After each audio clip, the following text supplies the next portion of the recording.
My sixth area was Terrassa. And so Terrassa is right next to Sabadell. So it felt kind of like coming home, but to a ward that I hadn't been to before, just because it was really similar, really, really established.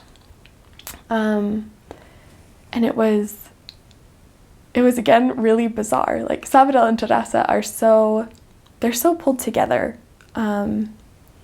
In most of Spain, people probably don't get married until they're like 30, 35, like maybe even older, just because it's not really like a priority and it's not really culturally like what people do.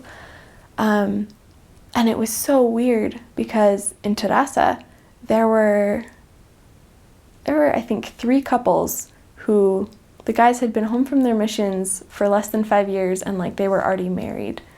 And like in some cases like they had a kid.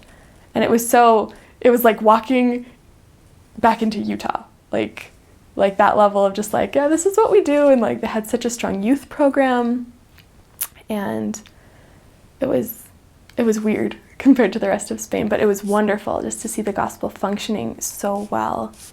In Terrassa, I think I learned mostly how to work with people and how to like see within the word like what they needed, because I was used to like the rest of my mission, I was pretty used to like, okay, like my job as a missionary is to go contact people and bring them to church.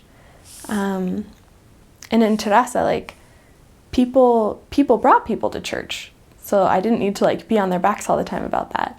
And so it was interesting just to like kind of shift that perspective of like, okay, like the ward doesn't need that right now. They need support in this, and they need support in this, and just to like realize that there were a lot of ways that I hadn't thought of in my whole mission to help the ward function, because it was functioning so well that I like had to come up with other things to do.